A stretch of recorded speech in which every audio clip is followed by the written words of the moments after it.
Hello friends, आजच्या टॉपिकमध्ये आपण practice set 1.2 study करणार आहोत. तर प्रॅक्टिस सेट 1.2च्या अगोदर आपण काही जॉमेट्रीच्या महत्त्वाच्या टर्म्स बघितलेल्या आहेत.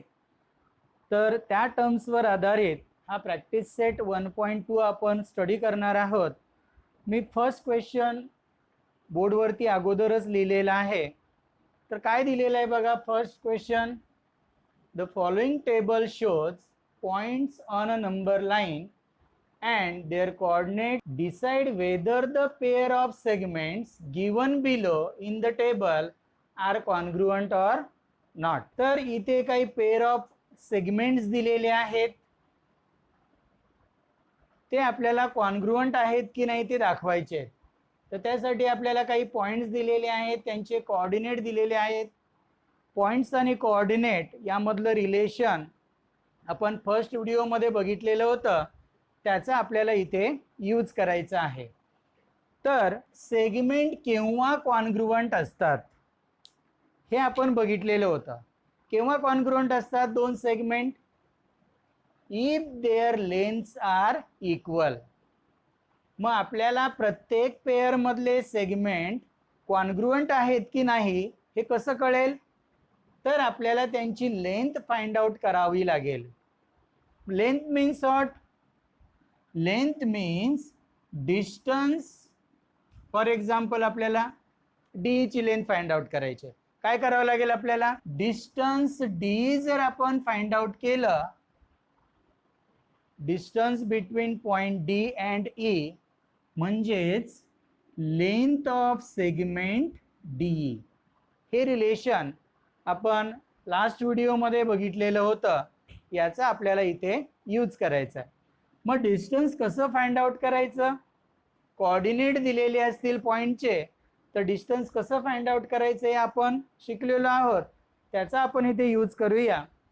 तर आपण फर्स्ट एक्झाम्पल घेऊया. Segment D and segment A B ही पेअर ऑफ सेगमेंट कॉन्ग्रुअंट आहे का ते बघण्यासाठी आपण पहिली डी ची लेंथ काढूया, मग आपण ए बी ची लेंथ काढूया. Length D is equal to distance D. हे रिलेशन आपल्याला माहिती आहे. मग आपल्याला डिस्टन्स डी फाइंड आउट करायचं असेल तर आपल्याला डी चा कोऑर्डिनेट माहिती असला पाहिजे, ई चा कोऑर्डिनेट माहिती असला पाहिजे. मग what is the coordinate of D? थोडक्यात कसं लिहू शकतो? Coordinate of D is -7. Coordinate of E is 9. Which is larger coordinate? 9 is greater than -7. 9 is greater than -7. हा मोठा आहे, हा स्मॉल कोऑर्डिनेट आहे. मग आपल्याला डिस्टन्स डी फाइंड आउट करायचं असेल तर लार्जर कोऑर्डिनेट मधून स्मॉलर कोऑर्डिनेट आपल्याला मायनस करायचा आहे. Therefore distance D is equal to larger coordinate 9 minus smaller coordinate -7 is equal to 9 minus into minus plus is equal to 9 plus 7. Distance D is equal to 16. Means length D is equal to 16, and therefore length of segment D is equal to 16 units. याला आपण statement number 1 म्हणूया. Similarly, length AB means distance between points A and B. मग आता A आणि B मधलं distance find out करायचंय. A आणि B चे कोऑर्डिनेट माहिती असले पाहिजेत. Therefore coordinate of A is -3, coordinate of B is 5, which is larger coordinate. Therefore 5 is greater than -3 and therefore distance AB is equal to larger coordinate minus smaller coordinate. 5 plus 3 is equal to 8 units. Distance AB is equal to 8 units, means length AB is equal to, therefore length A B is equal to 8 units. याला statement number आपण 2 म्हणूया. From 1 and 2, from 1 and 2 we get, what we get, their lengths are not equal and therefore these two segments are not congruent. From 1 and 2, length of segment D is not equal to length of segment AB and therefore इथे लिहितो मी final answer, and therefore segment D is not congruent with segment AB. तर segment congruent आहेत की नाही हे कसं ठरवतात हे आपण या पहिल्या एक्झाम्पल नुसार आपण ठरवलं. आपण अजून एक एक्झाम्पल घेऊया. आपण आता हे थर्ड एक्झाम्पल घेऊया. सेकंड एक्झाम्पल तुम्ही सॉल्व करायचंय. कोणते दोन सेगमेंट आपल्याला कॉन्ग्रुएंट आहेत की नाही ते चेक करायचंय बघा.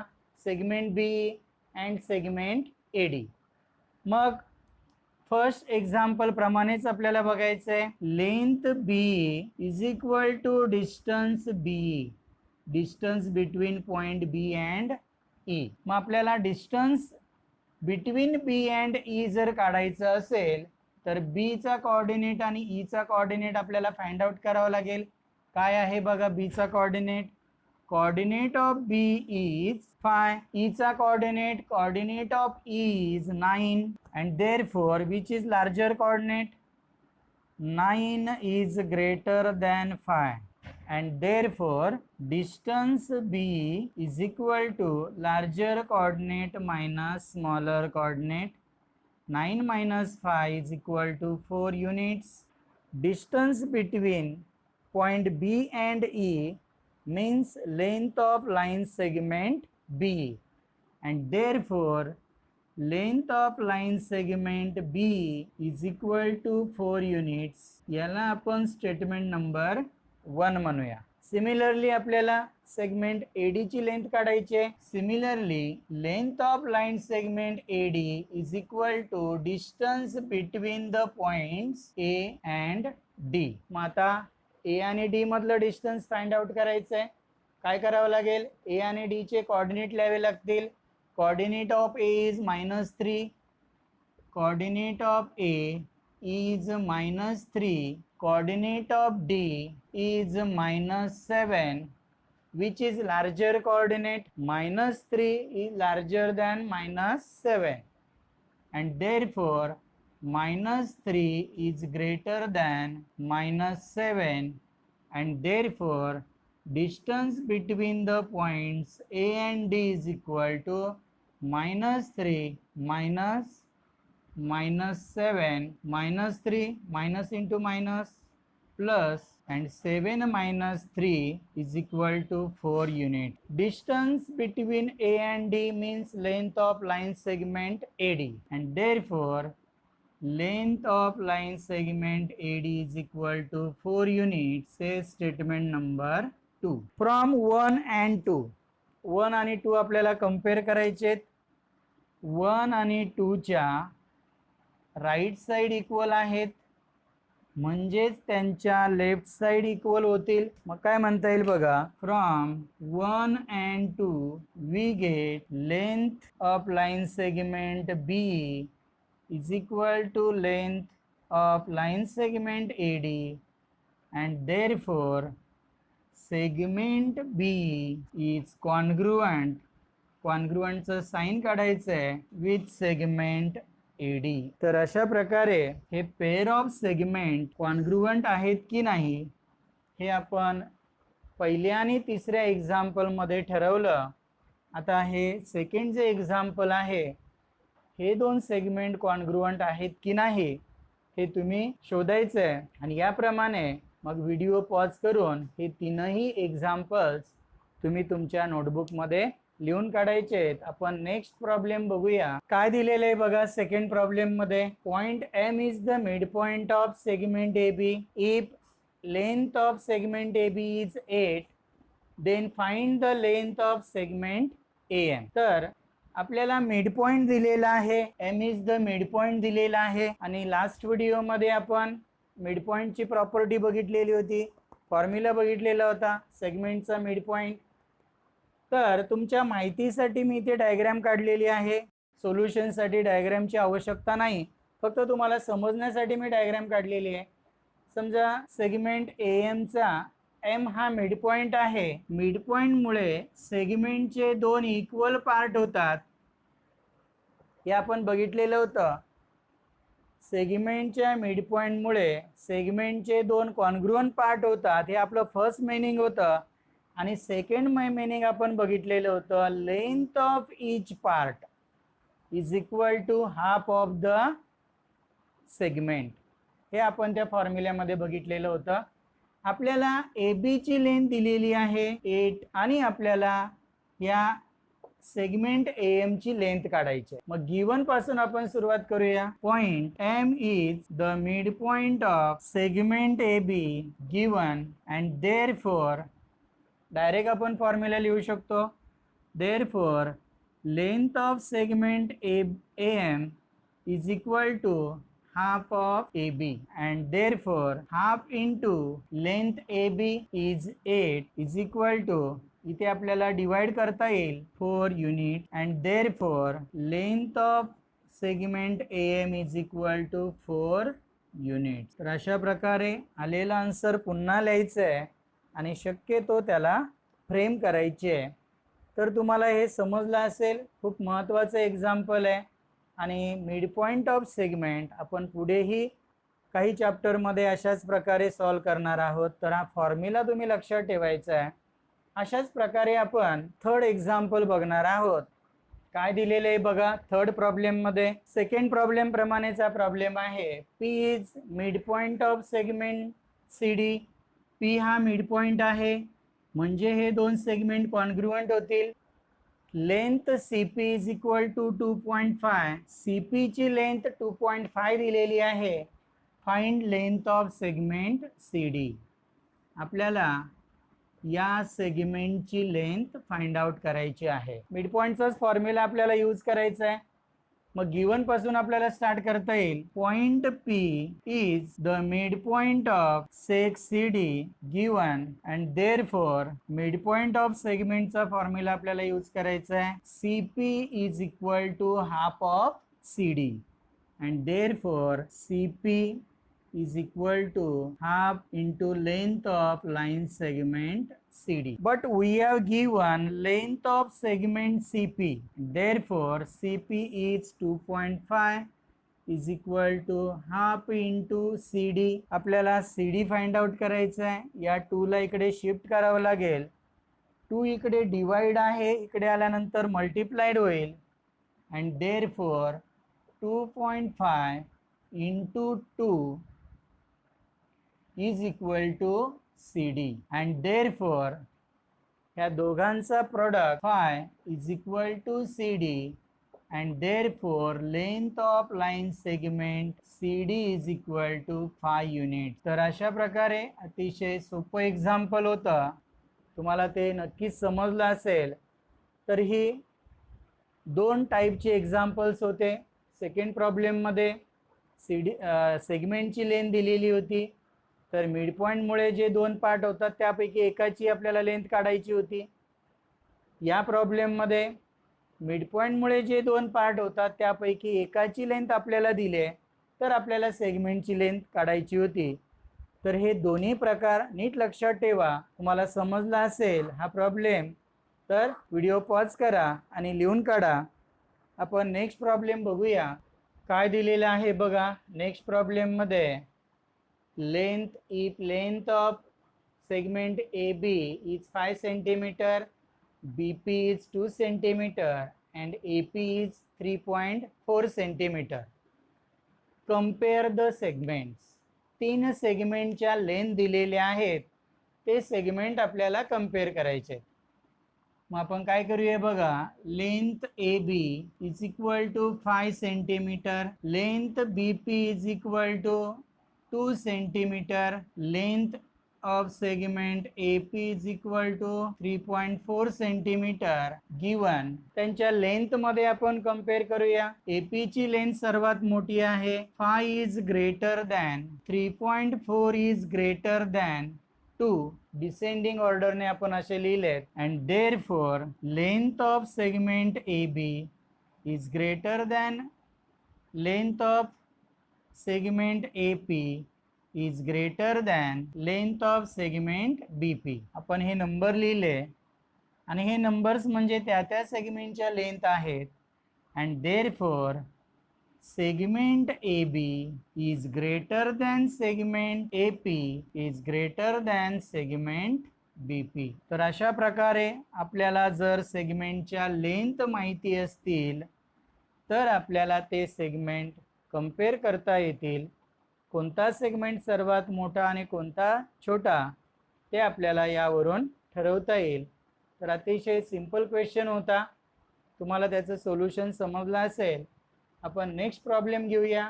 प्रॉब्लेम नंबर 5 काय दिलेला आहे बघा. Next problem, write the answers to the following questions with reference to figure.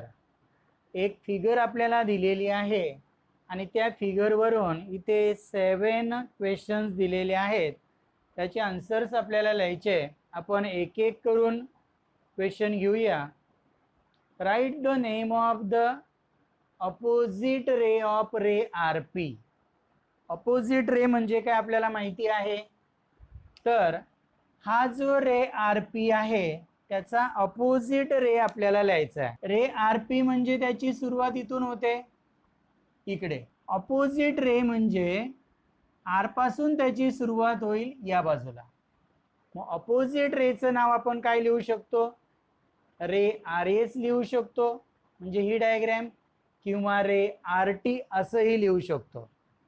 तर opposite ray of ray R Q is ray R S or ray R T.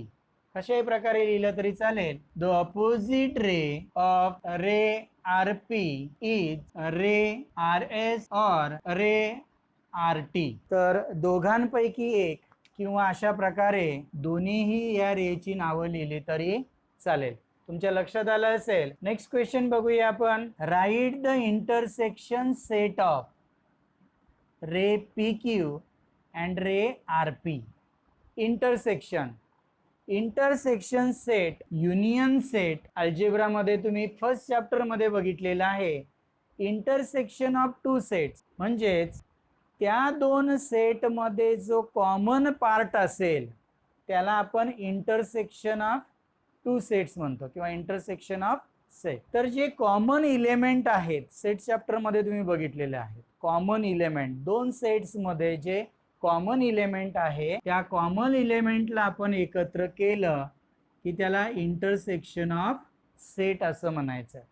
मग आता इथे आपल्याला दोन सेट कोणते दिले बघा. रे पी क्यू हा सेट ऑफ पॉइंट्स आहे. रे आर पी हा दुसरा एक सेट ऑफ पॉइंट्स आहे. या दोन सेट ऑफ पॉइंट्स मध्ये जे कॉमन पॉइंट्स असतील त्याचा सेट म्हणजे intersection set of these two sets. मग रे पी क्यू म्हणजे कुठून सुरुवात होते बघा. पी पासून इकडे. पी पासून इकडे जे पॉइंट्स असतील तो एक सेट ऑफ पॉइंट्स झाला. रे आर पी म्हणजे इथ पासूनची इकडे जी डायग्रॅम होईल set of points starting from R to this. म्हणजे पी क्यू म्हणजे फक्त एवढीच डायग्रॅम. रे पी क्यू म्हणजे पी पासून इकडची डायग्रॅम. रे आर पी म्हणजे आर पासून ही डायग्रॅम. आता आपण दोन फिगर बघितल्या. Ray P Q and ray R P. या दोन डायग्रॅम मध्ये हा पार्ट कॉमन आहे. म्हणजे रे पी क्यू आणि रे आर पी या दोघांमध्ये जो कॉमन पार्ट आहे तो म्हणजे रे पी क्यू. म्हणजेच या दोघांचा इंटरसेक्शन सेट काय होईल. रे पी क्यू. मग सोल्युशन कसं लिहिता येईल बघा आपल्याला. द इंटरसेक्शन सेट आपण वेगळ्या इंकने लिहूया. The intersection set of ray P Q and ray R P is ray P Q. तुमच्या लक्षात आलं असेल आन्सर. आपण आता थर्ड क्वेश्चन घेऊया. Right the union set of ray P Q and ray Q R. Union set आपल्याला लिहायचं आहे. मग काय बघितलेले आहे तुम्ही युनियन सेट मध्ये? दोन सेटचे मिळून दोन सेटचे इलेमेंट जर आपण एकत्र केले तर जो सेट तयार होईल त्याला युनियन सेट म्हणतो आपण. मग आपल्याकडे दोन सेट ऑफ पॉइंट्स आहे रे पी क्यू. पी पासून इकडचे जे पॉइंट आहे ही डायग्राम रे पी क्यू. दुसरा सेट काय आपल्याकडे? रे क्यू आर. रे क्यू आर म्हणजे इथपासून इकडची डायग्राम बघा. रे पी क्यू हे सर्व पॉइंट, रे क्यू आर हे सगळे पॉइंट एकत्र केले तर कोणती डायग्राम तयार होते? Line.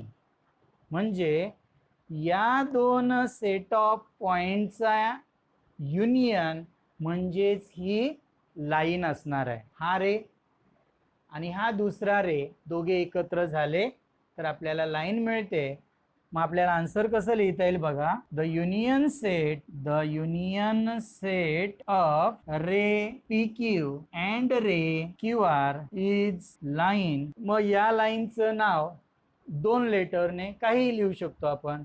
Line P Q, line Q R, line P S, line T S. दोन लेटरने काही लिहू शकतो आपण. आपण लाईन क्यू आर म्हणूया. तर अशा प्रकारे आपल्याला युनियन सेट लिहिता येईल. नेक्स्ट क्वेश्चन बघूया आपण. Set the rays of which segment Q R is subset. Subset मध्ये तुम्ही बघितलं असेल सेगमेंट क्यू आर हा एक सेट ऑफ पॉइंट्स आहे. सेगमेंट क्यू आर हा जो सेट ऑफ पॉइंट्स आहे तो आहे सेगमेंट क्यू आर. हा कोणत्या सेटचा सेगमेंट क्यू आर हा कोणत्या रेचा सबसेट आहे हे आपल्याला सांगायचं. सबसेट म्हणजे हे सेट ऑफ पॉइंट्स याचे जे इलेमेंट आहेत तेच इलेमेंट कोणत्या रेचे आहेत. म्हणजे याचे जे पॉइंट आहेत ते पॉइंट कोणत्या रेचे आहेत तो सेट आपल्याला सांगायचा आहे. मग सेगमेंट क्यू आर हे सेट ऑफ पॉइंट्स तुम्ही बघितले तर हे पॉइंट रे एस क्यू वरती असतील बघा. रे एस क्यू म्हणजे इथपासून इकडेची डायग्राम. रे टी एस वर पण असतील. Ray S R, ray T S. म्हणजे आपल्याला काय लिहिता येईल? Segment Q R is subset of ray S Q. काही लिहू शकतो. Ray S R, S P, S Q. एकच रे आहे. एकाच रेचे ती वेगवेगळी नावं आहेत. Subset of ray S R and ray T Q काही लिहू शकतो बघा. एस पासूनचा जो रे आहे इकडची डायग्राम, एस पासूनची इकडची डायग्राम, त्याचं नाव आपण रे एस आर लिहू शकतो, रे एस पी लिहू शकतो, रे एस क्यू लिहू शकतो. एकाच रेचे ती डिफरंट नावं आहेत. त्यानंतर हा जो रे आहे त्याचं नाव पण आपण रे टी एस, रे T R, ray T P, रे टी क्यू असं कसंही लिहू शकतो. मग तुम्हाला त्याचा आन्सर समजला असेल. नेक्स्ट काय दिलेलं आहे बघा. Right the pair of opposite rays with common end point R. R हा कॉमन पॉइंट असणारा ऑपोजिट रेज. आर हा कॉमन पॉइंट असणारे ऑपोजिट रेज. मग आर पासून या बाजूचा राईट साईडचा रे, आर पासून लेफ्ट साईडचा रे, हे एकमेकांचे ऑपोजिट रेज आहेत.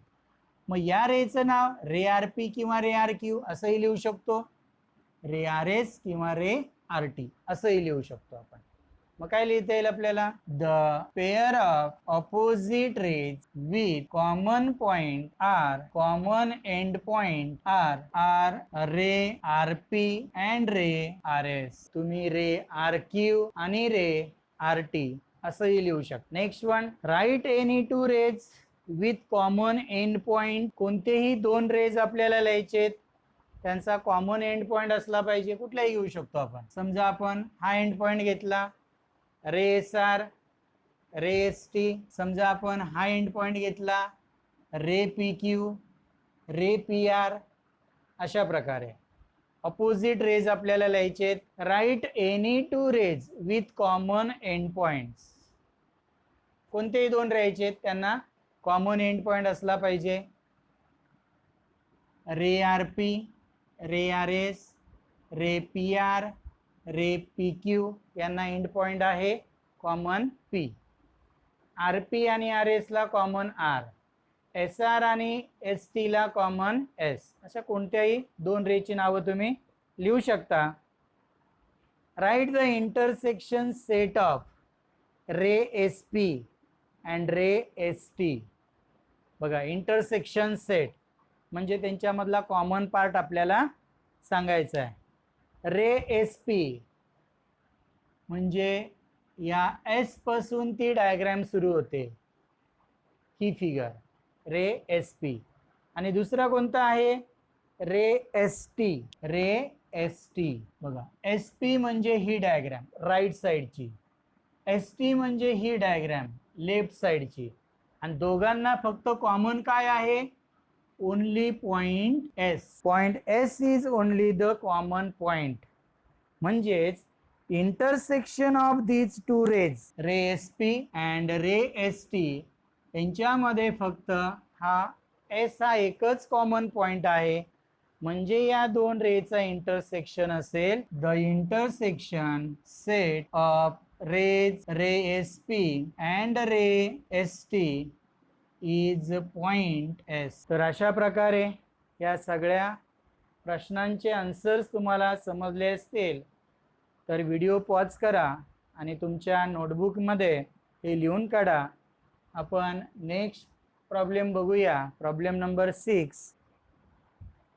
काय दिलेलं आहे बघा. Next problem, answer the questions with help of figure. तुम्हाला एक फिगर दिलेली आहे आणि 3 क्वेश्चन्स विचारलेले आहेत. फर्स्ट क्वेश्चन बघूया आपण. State the points which are equidistant from point B. B पासून इक्विडिस्टंट सेम डिस्टन्सवर असणारे पॉइंट्स आपल्याला सांगायचे आहेत. बघा हे युनिट डिस्टन्स दिलेलं आहे. मग आता बी पासून 2 युनिट डिस्टन्सवरती सी हा पॉइंट आहे आणि सेम 2 युनिट डिस्टन्सवरती ए हा पॉइंट आहे. बघा बी पासून 2 युनिटवरती सी पॉइंट आहे, 2 युनिटवरती ए हा पॉइंट आहे. म्हणजे आपल्याला point A and point C are equidistance from point B which are 2 units from point 2 unit distance असं म्हणता येईल आपल्याला. Point A and point C are equidistance from point B and are 2 unit distance from point B. आणखीन आपल्याला असं सांगता येईल बी पासून डी किती युनिट डिस्टन्स वरती बघा 1 2 3 4 1 2 3 4. डी हा पॉइंट 4 युनिट डिस्टन्स वरती आहे आणि पी हा पॉइंट सुद्धा 4 युनिट डिस्टन्स वरती आहे. म्हणजे आपल्याला असं आणखीन लिहिता येईल point D and point P are equidistance from point B which are 4 units from point B. किती डिस्टन्स वरती ते पण सांगितलं. ते आपल्याला विचारलेलं नाही, आपल्याला फक्त पॉइंट सांगायचे. Point A and point C, point P and point D are equidistant from point B. Second question, write a pair of points equidistance from point Q. Q पासून इक्विडिस्टन्स असणारे दोनच पॉइंट आपण लिहू शकतो. 2 युनिट डिस्टन्स वरती P आहे, 2 unit distance वरती R आहे. म्हणजे आपण एकच पेअर लिहू शकतो.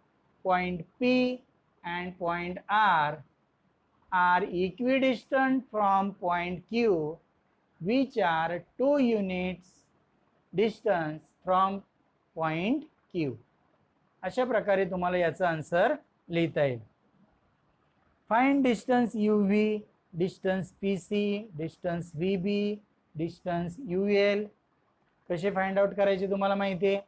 Distance U V find out करायचं असेल तर आपल्याला पॉईंट यूचा कोऑर्डिनेट लिहावा लागेल. कोऑर्डिनेट ऑफ पॉईंट यू -4 नंतर -5. Coordinate of point V is 4 नंतर काय असणार आहे 5. मग which is greater coordinate 5 is greater than -5. मग डिस्टन्स यू व्ही कसं काढायचं ते तुम्हाला माहिती आहे.